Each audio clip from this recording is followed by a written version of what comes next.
So this past July 2018, I worked Comic-Con, and I knew ahead of time that I was going to go down there and work for Lego DC Supervillains, and I was able to get some work before and after Comic-Con down there for another company, just doing labor work though, so doing labor setup. So I arrived the day before Comic-Con to do labor setup for Samsung, and just an amazing staff, like the managers, and I'm just gonna give you a shout out to you guys right now. I think it's Momentum Worldwide is the name of the company, but it was Stace, Renee, Eric, and Walter, and Jenny. They were the ones that were regularly working with them, and then Jordan was somebody that was part of the team that I was on as far as just there for the labor, and Dennis, I think, was my other half, because they called us double D's.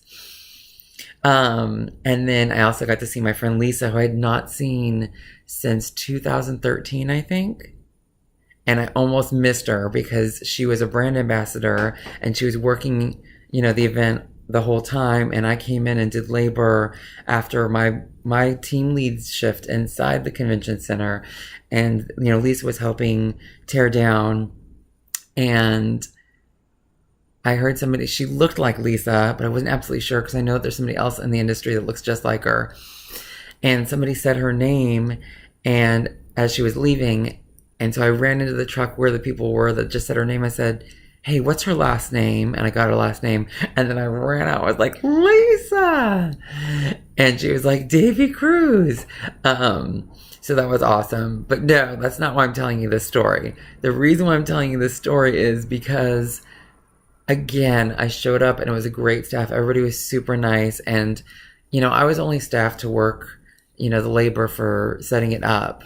I actually told them, I would be available if they needed help tearing it down afterwards. And they actually reached out to me, and also my agency then reached out to me too, and we made it happen. So that was awesome. So I love you guys. I hope I get to work with you guys again. I don't know how I'm going to find you, but this video is almost like a desperately seeking Susan thing. So feel free to find me. But on that first day, I showed up with like all my stuff in my bag, and I asked Stace, I said, "Well, where would be a good place to put my stuff?" And she pointed to like under the truck that we were like setting up, like under the tires and stuff, which that already tells you that's a bad idea. So we're working, and at some point I walk back over there, and she pulls out my backpack, and there's like white stuff coming out, and she's like, "Was this your bag?" And I said, "Yes." So I went and I opened it, and it was my brand new Gaviscon had completely exploded. So obviously they had moved the truck and it had rolled over. It had destroyed the batteries for my camera. It destroyed my lunch and the container that it came in. We didn't know then because I didn't have working batteries, but it destroyed my camera. And it destroyed a bottle of potassium that I'd brought, as well as an Imodium. So I ended up throwing away the backpack too, which sucked because it was my Halo 5 Guardians backpack that I got from an event that I managed from my client as a gift, which was super nice and super cool. And I wanted to be able to show it to you guys in a video, but I trashed it. I couldn't. We tried to wash it and the Gaviscon wouldn't come out. Which is just as a testament to the Gaviscon, because it's supposed to coat the inside of you when you feel like you have heartburn.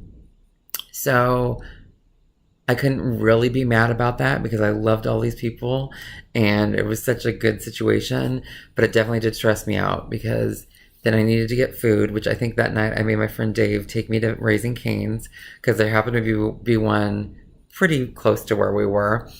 So that worked out really nice. And then I stressed out because I needed a camera. Because I always like to take a picture on site so I can share that in my, what I call my workfolio. And so I went online and tried to find out where I get an inexpensive camera and where it was close. So I narrowed it down, and because I needed to have it then, I narrowed it down. There goes my alarm. It's time to eat. I narrowed it down to the Canon Powershot ELPH180, and it looks like this. And I got it from Best Buy for maybe a little bit over $100. So it was a good thing that I had that money. I don't like. Let's see. Let me turn it on. I feel like it's very similar to the camera that I had before that got destroyed. For some reason, I don't like the display in the back, but it was better than the other ones that I was looking at. So I got it. But everything is very similar because the camera I had was a Canon Powershot. So yeah, this is very similar. I do like, it does have a battery that you can charge, which is awesome. So I don't have to worry about buying batteries. And then luckily, my SD card from the other camera that was destroyed survived. So I still have that. So yes, that's been working well. And I guess it takes good pictures. That's all I have to say about it, I guess.